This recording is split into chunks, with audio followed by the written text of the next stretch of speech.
함께 나눌 말씀은 로마서입니다. 저희 교회는 지금 로마서를 함께 나누고 있는데요.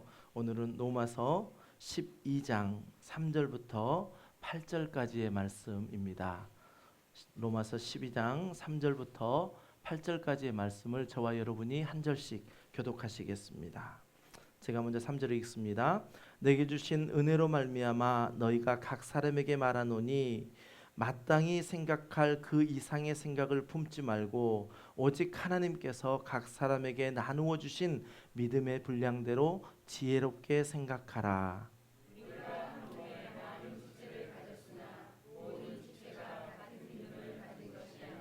이와 같이 우리 많은 사람이 그리스도 안에서 한 몸이 되어 서로 지체가 되었느니라.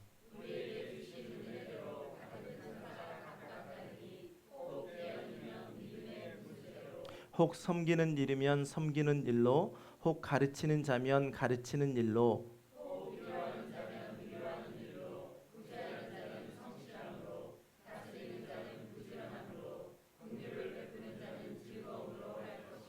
아멘. 여러분 믿음 생활 하시면서 참 예수님 닮기를 소원하지요. 네, 예수님을 닮아서 예수님의 성품대로 우리가 살아가기를 원하는데 우리의 삶 속에서 부딪히면서 예수님을 닮아가는 일이 결코 쉬운 일은 아닌 것 같습니다. 그러나 예수님을 닮아가는 그 일을 우리에게 이미 승리하였다 말씀하시고 그 승리를 외치며 나가라라고 말씀하신 것이 바로 예수님이 우리에게 말씀하시는 명령이었습니다. 예수님께서는 저와 여러분이 이 땅에서 그리스도인으로 살아갈 때에 결코 세상을 피하지 말라 말씀하십니다. 세상 가운데 들어가서 그리스도의 생명 되신 그 생명의 빛을 전하고 또한 그 생명의 빛으로 승리하며 살아라 라고 우리에게 말씀하여 주십니다. 오늘 사도 바울은요 이제 로마서를 통해서 12장부터 우리에게 권면하고 있는데 이러한 예수님의 말씀을 그대로 담아서 저와 여러분에게 한 가지 한 가지 이제 권면하며 그리스도인으로 살아갈 수 있는 그러한 길들을 우리에게 안내해 주고 있습니다. 사도 바울은 지난주 우리가 첫 번째 권면의 이야기를 나눴는데 그 첫 번째 이야기는 무엇이었냐면 바로 예배였습니다. 우리에게는 예배가 있는데 그 예배 이렇게 함께 모여서 드리는 이 예배를 성공함으로 말미암아 삶 속에 나갔을 때도 그 삶 속에서도 우리가 삶의 예배를 드리는 것이 우리에게 너무나도 중요하다라는 사실을 강조하였습니다. 그렇습니다. 여러분, 우리의 삶의 예배는요, 우리가 드리는 이 예배를 통해서 더욱더 힘을 얻을 수 있습니다. 이 공예배를 통해서 하나님께서 우리를 만나주시고 삶 속에서 흐트러졌던 그러한 모습들을 다시 한번 하나님께로 포커스하게 하시면서 또다시 삶의 현장으로 나갔을 때에 우리가 승리할 수 있는 그러한 믿음과 그러한 은혜와 그러한 능력을 이 시간에 부어주기 때문에 우리의 공예배와 우리의 삶의 예배는 뗄래야 뗄 수가 없습니다. 이렇게 우리가 지난주에 영적 예배 또한 우리의 삶의 예배를 통해서 나누었습니다. 조금 더 그 말씀을 좀 리뷰해 보기를 원합니다.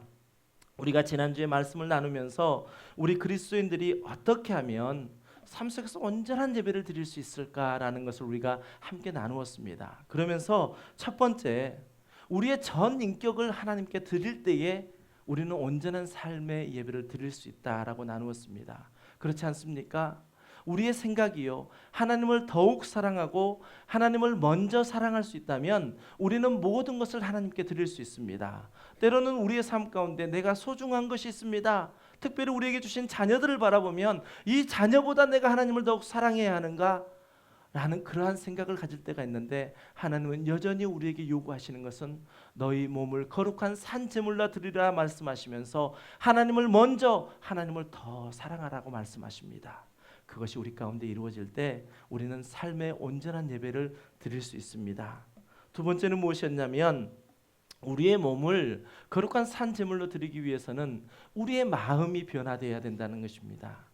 우리의 몸이 우리의 마음에 따라서 움직일 수 있다면 우리의 마음이 이제 이 세대를 본받지 말고 마음의 변화를 받을 때에 우리가 삶의 예배를 드릴 수 있다라고 말씀드렸습니다. 그리고 세 번째는 무엇을 나눴었냐면 우리의 몸과 마음을 주장하는 우리의 의지요. 하나님 우리에게 주신 자유의지 속에서 우리가 결정할 수 있는 길을 주셨는데 그 의지 가운데 나의 의지가 아닌 하나님의 의지로 내가 바뀌어질 때 우리는 온전한 삶의 예배를 드릴 수 있다라고 우리가 함께 나누었습니다. 그러면서 제가 여러분들에게 권면했던 행동 지침이 있습니다. 소극적인 행동 지침보다도 적극적인 행동 지침을 말씀드렸는데, 소극적인 행동 지침은 무엇이었는가 하면요, 마음이 부패될 수 있는 상황과 사건과 사람들을 끊어버리라라는 것이었습니다. 이것은 소극적인 것입니다. 우리에겐 참 어려운 거지만 소극적으로 그러한 환경에 빠질 수 있는 것들을 끊어버릴 수 있다면 우리에게는 이제 하나님께 삶의 예배를 드릴 수 있는 방향이 턴된다라는 것입니다. 그러면서 제가 참 어려운 질문을 어려운 요구를 했습니다. 여러분 주변에 음란물들을 다 끊어버리십시오. 여러분 주변에 있는 음란물들이 얼마나 많은지 모릅니다. 우리 청소년들에게는요, 더 할 수 없는 그러한 욕구 속에서 있는 그 음란물들이 있는데, 부모된 우리들이, 어른된 우리들이 그 음란물을 끊어버리지 못한다면 그것은 그대로 우리 자녀들에게 흘러가기 때문입니다. 시편 1편 1절 말씀에 보면 복 있는 사람은 악인의 꾀를 따르지 아니하며 죄인들의 결에 서지 아니하며 오만한 자들의 자리에 앉지 않는다라고 말씀하고 있습니다. 우리가 어떤 것에 관심을 가지게 되면요, 그것을 따르게 됩니다. 내 마음에 있는 것이 따라가게 되지 않습니까? 그것을 따르게 되면 어떻게 됩니까? 그들과 한 자리에 서게 됩니다. 그들과 한 자리에 서게 되면요, 우리는 편안하다 생각해서 이제 그 자리에 주저앉아서 그것을 즐길 수밖에 없는 그러한 인생 가운데 빠지게 된다는 것입니다. 이것이 소극적인 우리의 행동 지침이었습니다. 그렇다면 보다 적극적인 우리의 행동 지침은 무엇일까요? 제가 늘 말씀드리면서 그런 말씀을 드렸습니다. 빛이 어두워서 피하는 사람은 어리석은 사람입니다 라고 말씀드립니다. 우리가 신앙생활하면서 왜 나는 이게 없어지지 않지? 왜 나는 이걸 버리지 못하지? 보다도 더 중요한 거, 보다 더 적극적인 사고방식은 무엇이냐면 내가 빛 가운데로 나아가면 됩니다. 얼마나 어리석은 사람이 어두운 방 안에 갇혀 있으면서 나는 왜 이렇게 무섭지? 이 어둠이 나를 삼켜버릴 것 같아. 이렇게 무섭게 떨고 있다면 그 사람 참 어리석은 사람입니다. 그냥 스위치 하나 올리면 됩니다. 빛이 들어오게 됩니다. 그 빛 가운데 왜 어둠을 무서워하냐는 것이죠. 보다 더 적극적인 우리의 행동 지침은 무엇이냐면 여러분 주변에 꼭 믿음의 사람을 두십시오. 믿음의 사람을 두면요, 혹시 내가 조금 넘어진다 할지라도 그 믿음의 사람을 보고 내가 다시 일어날 수 있고요, 그 믿음의 사람의 기도를 통하여 내 안에 성령님이 함께 하시는 것이 다시 한번 자각되어지게 되기 때문입니다. 여러분 보다 더 적극적으로요, 믿음의 사람을 두십시오. 두 번째는 뭐였냐면 찬양이 날마다 흘러나쳤으면 좋겠습니다. 그것이 적극적인 우리의 행동 지침입니다. 삶 속에 찬양이 있다는 것은 얼마나 우리에게 기쁜 일인지 모릅니다. 저도 늘 느낍니다. 내 영이 공고했을 때, 내가 말씀을 준비하면서도 이 말씀을 준비하는 것에 정말 깊이 들어가지 못할 때는 가장 먼저 저는 찬양을 듣습니다. 또 제가 찬양을 좋아해서도 그렇지만 찬양을 귀에 대고 듣고 있노라면 그 찬양이 나를 이끌어감을 느낍니다. 여러분 다 경험해 보셨지 않습니까? 그러니 여러분이 있는 그곳에 찬양이 가득하게 채워주시길 바랍니다. 차를 타고 다니면서도요, 찬양을 들으시고요, 집안에 계시면서도 찬양을 들으시고요, 무엇을 하든지 찬양을 들으십시오. 그리고 정말 어려운 것은요, 여러분 혼자 있을 때 무엇을 할 것인지 결정하십시오. 그 결정이 우리의 삶을 완전히 바꿔놓습니다. 혼자 있을 때 내가 그리스도인이라는 사실을 인식한다면 그것은 코람데오라고 이야기했던 칼빈의 이야기처럼 언제나 하나님이 나를 함께 하시고 나를 지금도 지켜보고 계신다라는 그 의식, 하나님 중심적인 의식이 여러분 안에 있는 것입니다. 혼자 계실 때 여러분의 행동을 주의하십시오. 혼자 계실 때 여러분 무엇을 하실지 결정하십시오. 혼자 계실 때 여러분 말씀을 듣기로 결정하십시오. 혼자 계실 때 여러분 찬양을 듣기로 결정하십시오. 혼자 계실 때 여러분 기도하기로 결정하십시오. 그러면 그때부터 우리의 삶은 완전히 터닝되어서요, 날마다 주님을 쫓아갈 수 있는 그러한 믿음의 삶을 살 수 있습니다. 이것이 사도 바울이 예수님의 그 가득한 사랑의 마음을 담아서 로마서 12장 처음 시작하면서 여러분 예배 가운데 삶의 예배를 드릴 수 있는 여러분 되어야 합니다 라고 우리에게 권면했던 말씀입니다. 오늘은 두 번째 주제를 나누려고 합니다. 사도 바울은 먼저 예배의 중요성이 얼마나 우리에게 큰 건지 말씀하시면서 3절 후반절에서 지혜롭게 생각하라라고 권면하고 있습니다. 그래서 오늘 본문의 설교의 제목을 지혜의 사람이라고 잡았습니다. 여러분, 그런데 사도 바울이 지금 무엇을 지혜롭게 생각하라고 말씀하는 것일까요? 한번 잘 생각해 보십시오. 우리가 오늘 본문을 읽었는데요, 어떤 관계 속에서 지혜롭게 생각하라 말씀하시는지 우리가 금방 알 수 있습니다. 우리가 함께하는 그리스도인의 공동체 교회 안에서 여러분 지혜롭게 생각하십시오 라는 것이 오늘 사도 바울의 권면입니다. 여러분, 우리가 교회 안에서요, 어떻게 하면 그리스도인의 인간관계를 잘 맺을 수 있을까요? 우리 사람은 사회적 동물입니다. 또 하나님께서는 세상을 향하여 나가라 말씀하셨습니다. 그러면서 사람과 사람이 인간관계를 맺어가면서 하나님께서는 그 인간관계 속에서 우리를 훈련하십니다. 외딴 섬에 우리를 떨쳐놓지 않으시고요, 인간관계 속에 우리를 넣어놓으시면서 그 소용돌이 속에서 하나님은 우리를 훈련하기를 원하시고, 그 소용돌이 속에서 우리를 훈련하여서 정말 하나님이 보시기에 아름다운 열매를 맺을 수 있는 그러한 삶을 우리에게 요구하신다는 것입니다.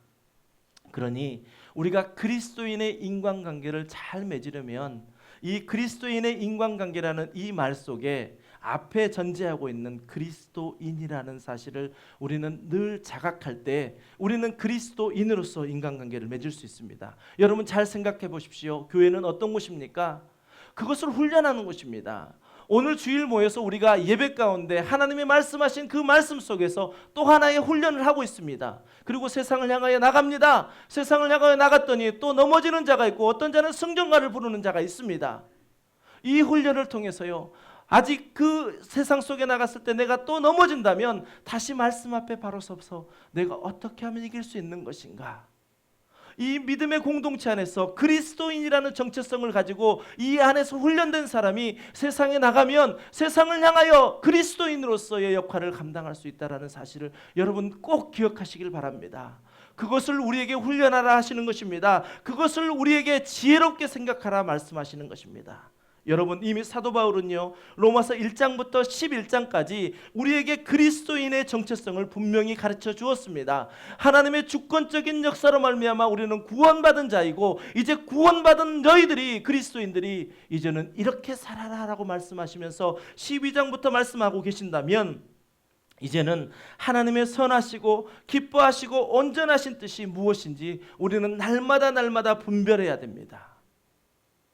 그 분별 속에서 우리가 깨닫게 되는 것은요, 오늘 3절 말씀입니다. 3절 말씀을 우리가 함께 읽겠습니다. 시작.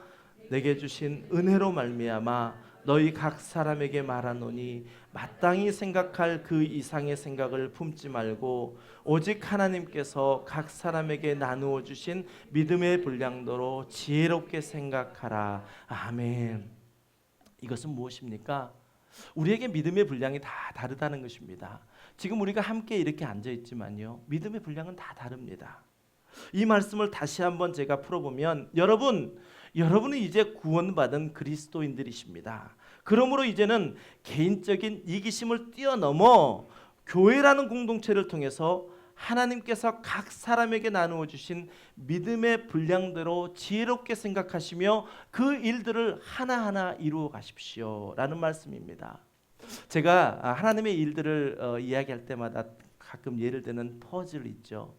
우리 함께하는 교회에 퍼즐이 하나 있다라고 생각해 보십시오. 지금은 약 30개의 퍼즐이 있다고 보십시오. 나중에는 더 커지겠죠. 그 30개의 퍼즐 속에서 그 한 퍼즐을 내가 얹어 놓으면 다른 사람은 또 옆에 그 자리에 퍼즐을 얹어 놓음으로 말미암아 하나님께서는 그 하나의 그림을 완성시키신다는 것입니다. 각 믿음의 분량대로요. 그렇습니다. 하나님께서는 우리를 모이게 하셔서요, 하나님이 이루고자 하시는 일들이 있습니다. 우리 함께하는 교회에 또 이 시간 예배 가운데 하나님이 왜 우리를 불러주셨을까요? 왜 이 자리에 이 많은 시간 속에 많은 가야 할 곳, 해야 할 곳이 많은데 왜 이 시간에 우리를 불러주셨을까요? 그것은 다른 것 아닙니다. 하나님이 우리를 모이게 하신 뜻은 위로는 하나님을 잘 섬기고 또한 함께하는 성도들 간에 화목하며 여기에서 끝나는 거 아닙니다. 이렇게 화목함으로 말미암아, 다시 말하면 이 안에서 훈련함으로 말미암아 이제 믿지 않는 이웃을 잘 섬기라고 우리를 불러 모아 주셨습니다.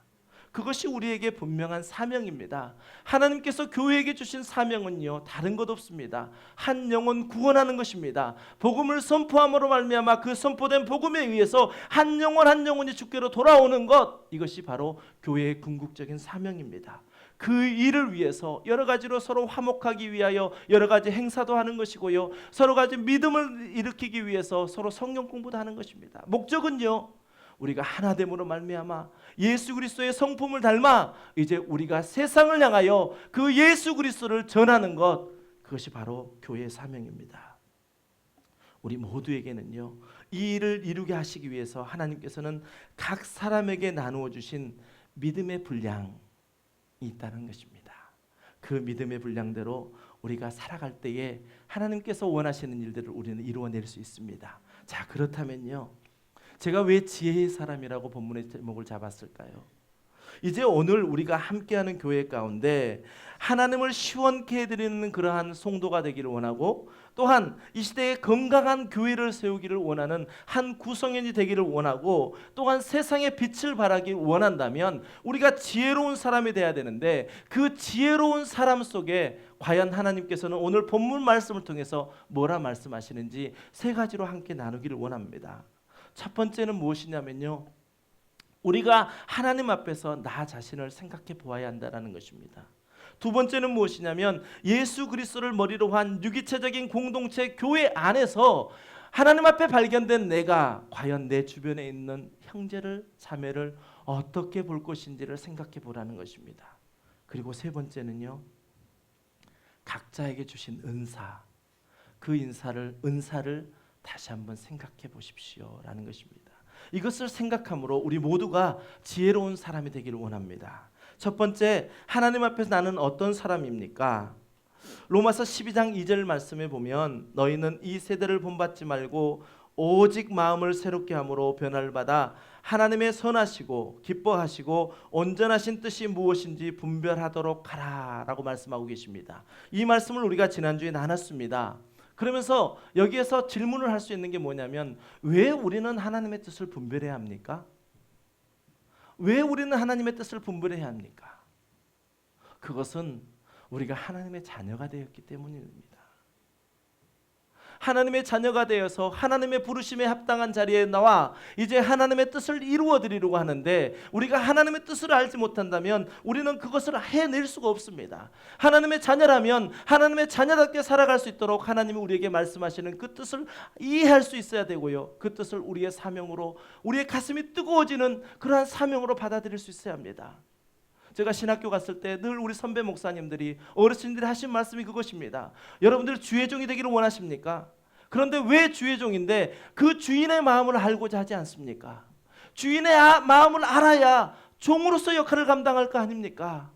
날마다 외치셨습니다. 저에게도 그게 감동이 되었습니다. 종놈들이 무슨 비전하느냐라고 말씀하셨습니다. 그렇습니다. 우리는 주의 종입니다. 하나님의 아들 되었습니다. 상속자로 살아가면서 하나님의 뜻이 무엇인지 우리는 분별해야 합니다.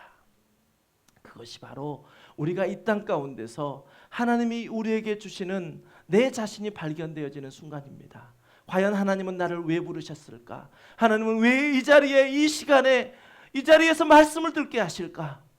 그것이 하나님 앞에서 정돈되어질 때에 우리는 이제 또 다른 삶을 확장시켜 나갈 수 있습니다. 이러한 관점에서 우리 그리스도인들의 삶을 본다면요, 하나님의 뜻을 이루어드리는 도구적인 삶을 우리가 살아가고 있습니다. 여러분, 참 무기력해 보이죠? 한 인간에게 어떻게 하나님이 원하신 대로만 살아갈 수 있지? 그러나 그것이 하나님의 뜻이 기쁘시고 선하시고 온전하시고 늘 항상 나보다 앞서 그 길을 가신다는 사실을 우리가 인정한다면 그것이 우리에게 복된 줄 믿습니다. 무화과 나뭇잎이 마르고요, 포도나무 열매가 없고요, 감람나무에 소출이 없고 외양간에 송아지가 없다 할지라도 나는 여호와로 즐거워할 수 있다라고 고백했던 그 고백처럼 우리의 모든 삶에 하나님의 선하심이 인정되어진다면 내가 하나님의 뜻에 이끌려 살아가는 것이 복된 인생이라는 것을 우리는 알 수 있습니다.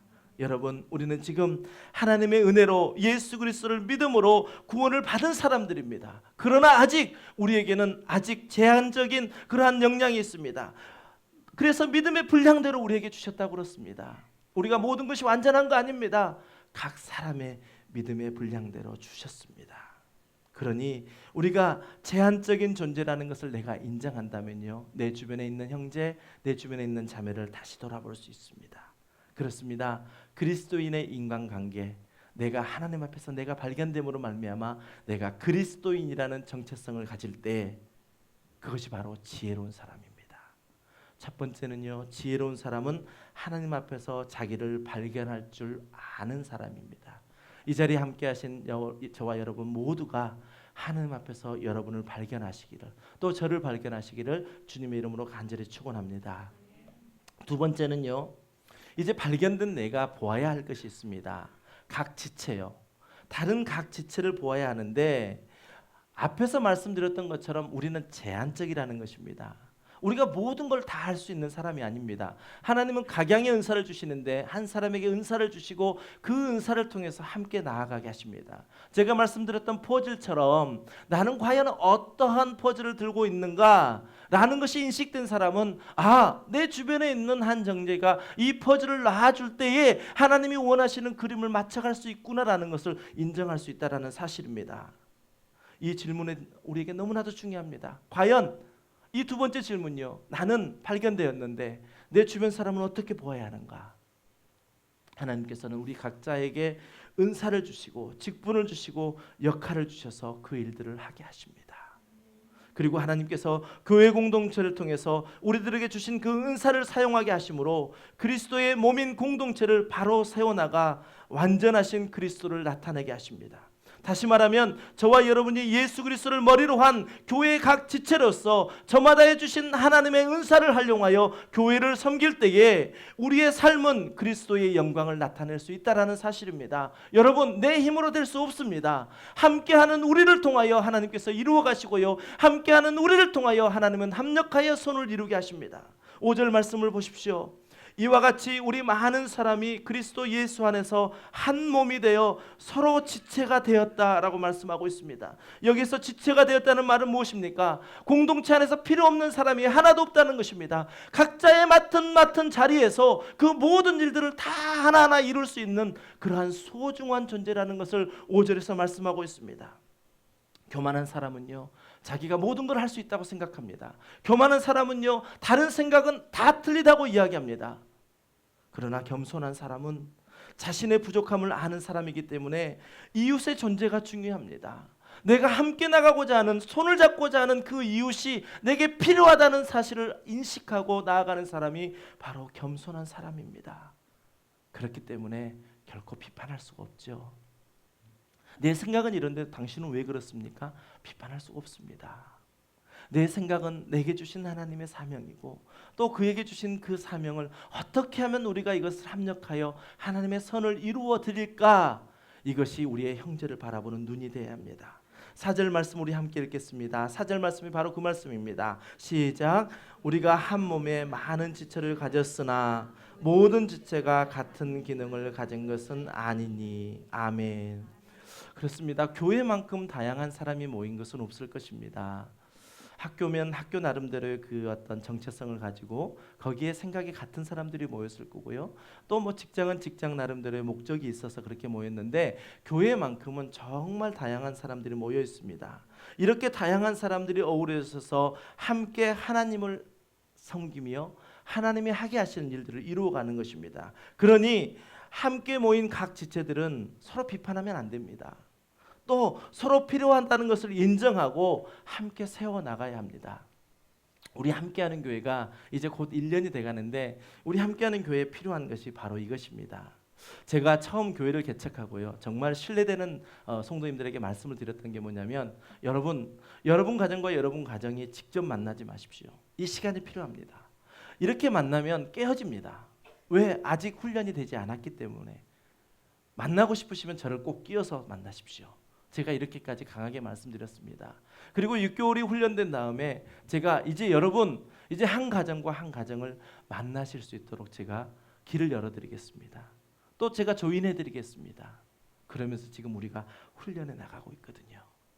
이 훈련 속에서 우리가 세상을 향하여 또 훈련하고 돌아와서 다시 훈련하고 이 일들을 지금 우리가 반복해 가고 있습니다. 그렇기 때문에 우리 함께하는 교회에 지금 정말 필요한 것은 뭐냐면 서로 각 지체, 다른 지체에 대해서 새로운 인식을 갖는 것이 우리 함께하는 교회는 지금 이 순간 너무나도 필요한 것입니다. 두 번째, 지혜로운 사람은 무엇입니까? 다름이 틀린 것이 아니라는 것을 인정할 줄 아는 사람이 지혜로운 사람이십니다. 마지막 세 번째는요, 하나님께서 우리에게 은사를 주셨습니다. 그 은사를 한번 생각해 보고 싶습니다.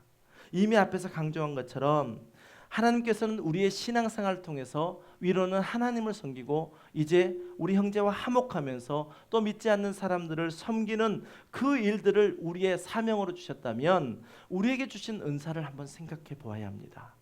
여러분에게는 무슨 은사가 있으십니까? 무엇으로 하나님을 섬기게 하셨습니까? 그 은사를 한번 생각해 보기로 원합니다. 우리 6절부터 8절까지의 말씀 우리 함께 한 목소리로 읽겠습니다. 시작.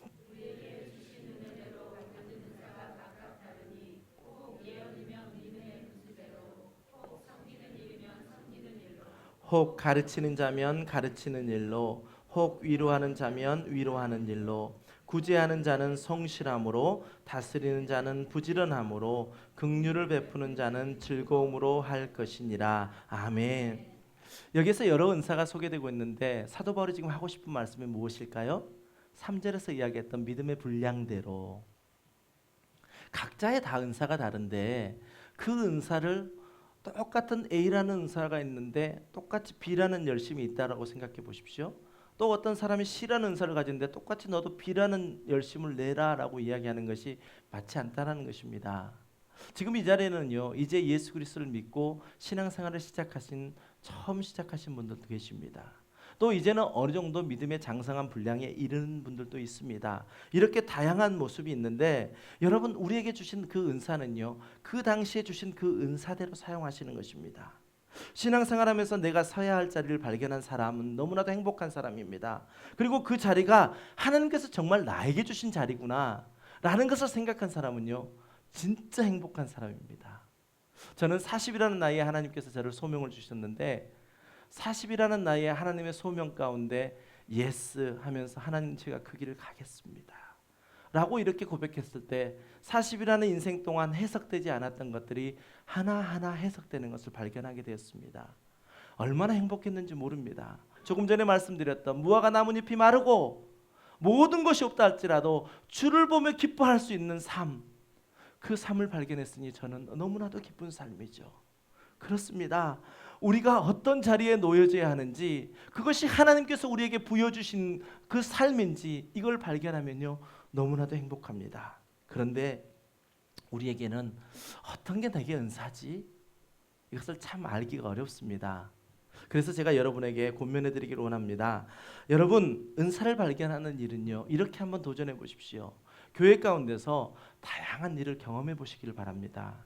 그런데 이때 중요한 게 있습니다. 꼭 기억하셔야 될 게 있습니다. 하나님께서 마음을 주셨고 때로는 목회자를 통해서 권면을 받은 그 일을 시작하셨다면 결코 빠른 시간 내에 그만두지 마십시오. 무슨 일이냐면 주방봉사로 섬기는 일이든 주일학교를 섬기는 일이든 예배를 섬기는 일이든 또 찬양으로 섬기는 일이든 이 모든 일을요, 내가 하고 싶다고 하고 하기 싫다고 그만둬 버리지 말라는 것입니다. 이건 정말 어리석은 짓입니다. 그것은 무엇이냐면 우리가 이 일들을 다양하게 경험해 보는데 하나님께서 주어진 그 시간 동안 내가 몸부림쳐 보는 것입니다. 그 일을 하다 부딪힘도 있을 수 있습니다. 그 일을 하다가 또 힘들 때도 있습니다. 그러나 믿음의 분량대로 그 일들을 경험해 보는 것입니다. 또 목회자와 그 관계들을 이야기해 가면서 잘 훈련해 가는 것입니다. 이렇게 하면서 여러분, 하나님 주신 은사를 발견하십시오. 또 한 가지는요, 두 번째는 그 은사를 그렇게 행해 보시고 평가를 꼭 놓치시면 안 됩니다. 아, 그렇구나. 그런데 그 평가는 혼자만 하시면 안 됩니다. 왜냐하면 내 생각에 자아도취에 빠질 수가 있거든요. 교회 공동체는 여러 사람이 모여있는 공동체입니다. 그 공동체 안에서 아, 집사님은 그 일을 하시는 게 정말 하나님 주신 은사군요 라고 들을 수 있을 만큼 주변 사람들에게 인정을 받으실 수 있도록 그렇게 한번 섬겨 보십시오. 그것이 은사입니다. 여러분, 내가 은사가 무엇인지 모르면요, 내가 이 일을 했더니 정말 기쁩니다. 그런데 하다 보니까 이 일을 잘할 수 있는 내 안에 잠재력이 있었습니다. 하나님께서 주신 것이 있었습니다. 그렇다면 여러분의 은사입니다. 그것이 발견되면요, 여러분 그 일에 평생 헌신하십시오. 평생 헌신하실 뿐만 아니라 그 발견된 그 은사를 날마다 발전시킬 수 있도록 하나님 앞에 간구하십시오. 그러면 하나님은 그 일을 사용하셔서 하나님의 놀라운 일들을 이뤄가게 될 것입니다. 여러분, 우리 함께하는 교회요, 저는 건강한 교회로 성장하고 있다고 확신합니다. 정말 우리 함께하는 교회가 교회론 성공 공부를 통해서 얼마나 많은 변화가 일어나고 있는지 모릅니다. 그동안 교회를 알지 못했습니다. 우리가 교회를 섬긴다고 하면서도 교회를 너무 몰랐습니다. 세상 사람들에게 들었던 그 교회만 알았습니다. 그런데 성경을 통해서, 말씀을 통해서 교회를 알아가면 알아갈수록 교회는 그것이 아니었다라는 것을 생각하게 됩니다. 수많은 변화가 있습니다. 이번에 우리 분당에서 함께하는 교회가 방문했을 때요, 정말 놀라운 기적들을 보고 있습니다. 어쩌면 우리 성도님들이 이렇게 잘 움직이시나, 어쩌면 그러한 섬기고자 하는 마음이 있으신가. 정말 한 사람 한 사람이 일으켜서 제가 이날을 이렇게 섬기겠습니다, 이렇게 섬기겠습니다, 그 말들을 보면서요, 정말 그래, 우리 함께하는 교회가 이렇게 성장하고 있구나, 정말 건강한 각 은사대로 그 일을 감당하고 있구나라는 것을 보게 되었습니다. 여러분, 처음에는요, 왜 이 시기에 하나님께서 분당에 있는 함께하는 교회를 우리 교회에 보내실까? 우리도 지금 아직은 연약한데, 더 훈련할 것이 많은데, 그러한 마음을 가졌습니다.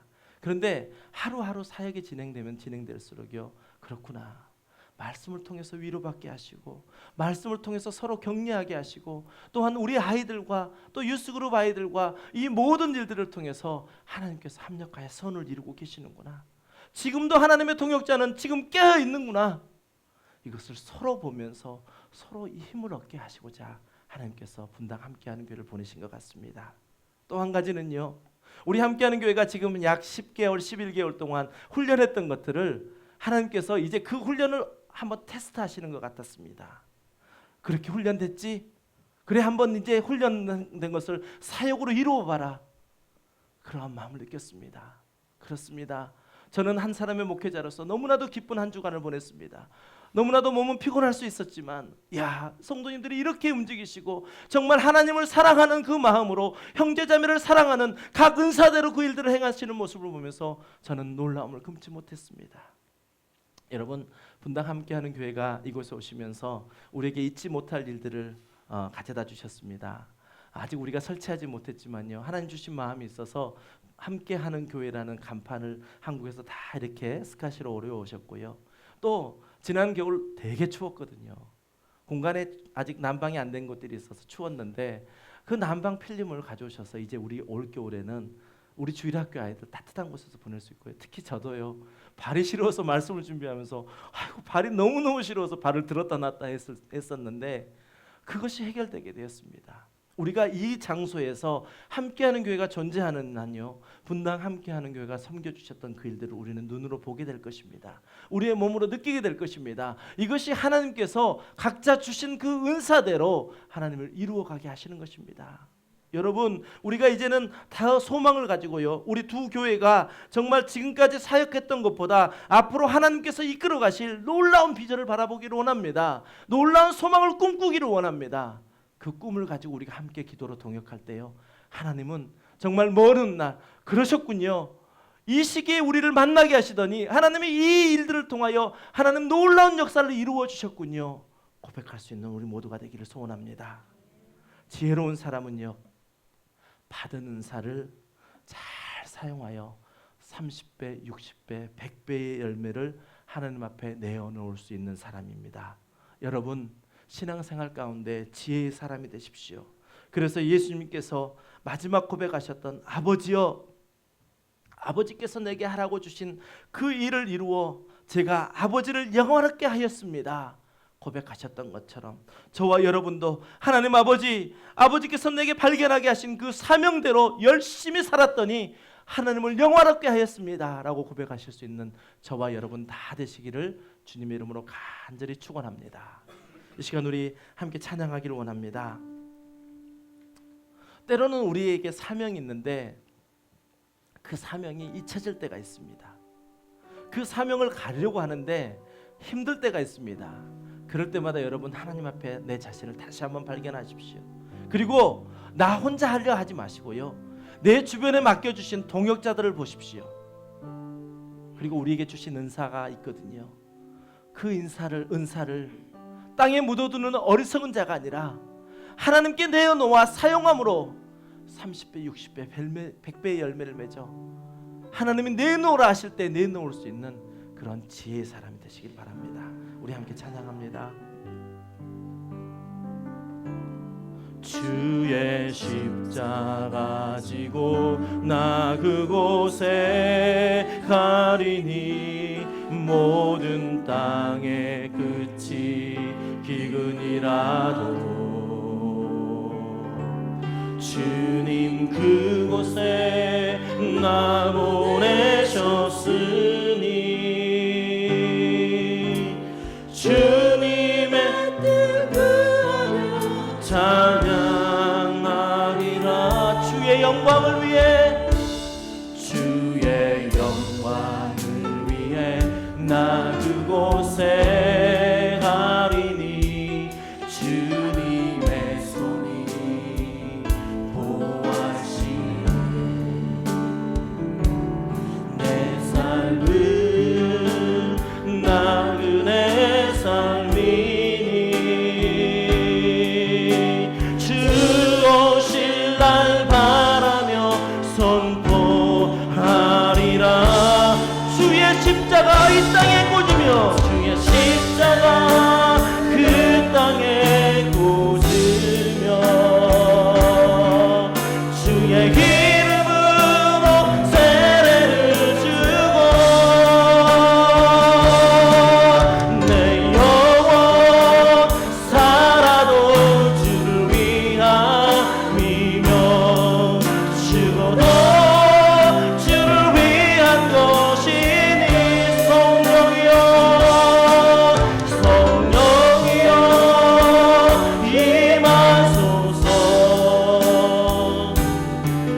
이 땅 위에 다시 한번 고백합니다. 주의 십자가 지고 주의 십자가 지고 나 그곳에 가리니 모든 땅의 끝이 기근이라도 주님 그곳에 나 보내셨으니 주님 그곳에 나 보내셨으니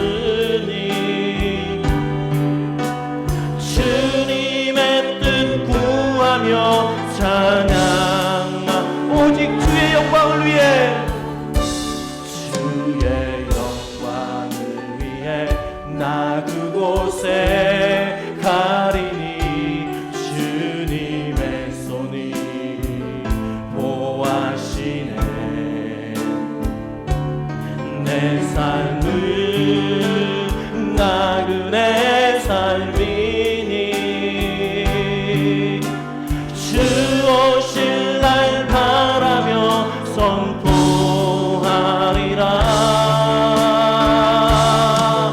주의 십자가 그 땅에 꽂으며 주의 이름으로 세례를 주고 내 영혼 살아도 주를 위함이며 죽어도 주를 위한 것이니 성령이여 성령이여 임하소서. 이 땅 위에 성령의 불로 이 시간 나를 태워주시옵소서. 아멘.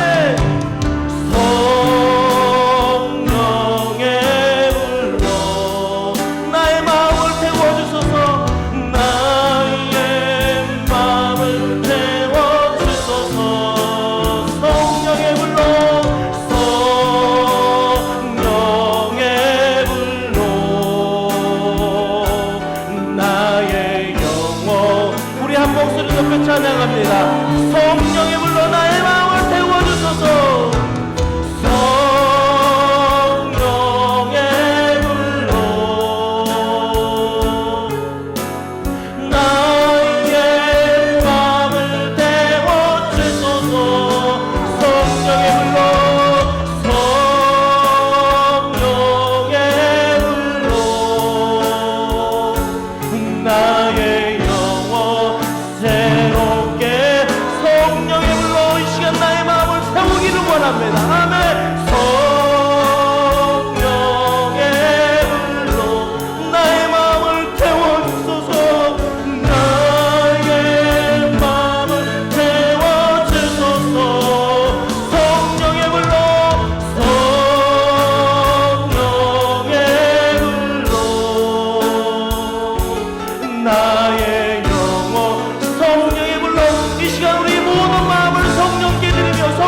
주시옵소서. 아버지 하나님 감사합니다.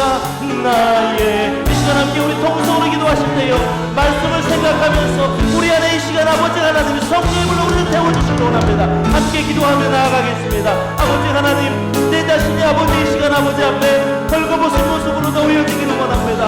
아버지 하나님이 교만한 자가 아니라 겸손한 자가 되므로 말미암아 아버지 하나님이 내게 말씀하시는 그 말씀을 들을 수 있는 자가 되게 하여 주시옵소서. 이 시간 아버지 하나님이 주신 은혜로 말미암아 아버지 하나님이 온전한 아버지 그리스도의 삶을 살아갈 수 있도록 도와주시옵소서.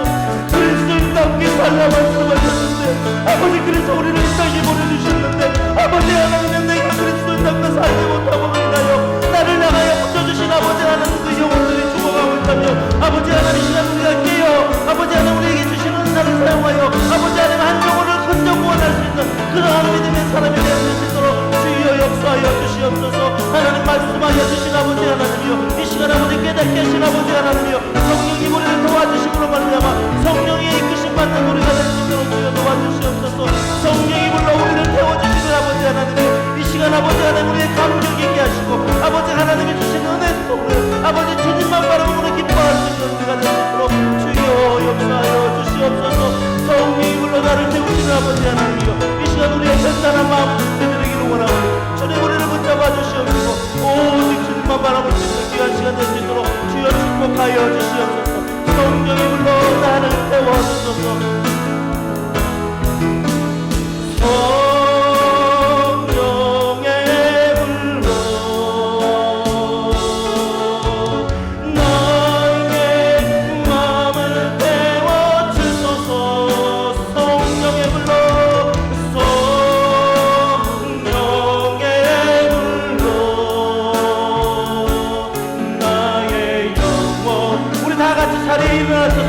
다시 한번 결단하며 찬양합니다. 성령이 불러 성령의 불러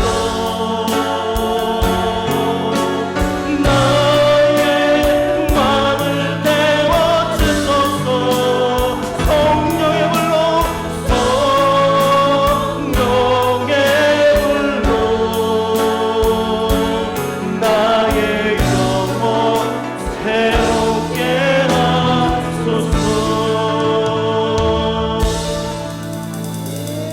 하나님 감사합니다. 말씀을 기록해 하신 성령님 이 시간 말씀을 듣고 우리가 말씀을 읽을 때에 깨닫게 하심을 감사합니다.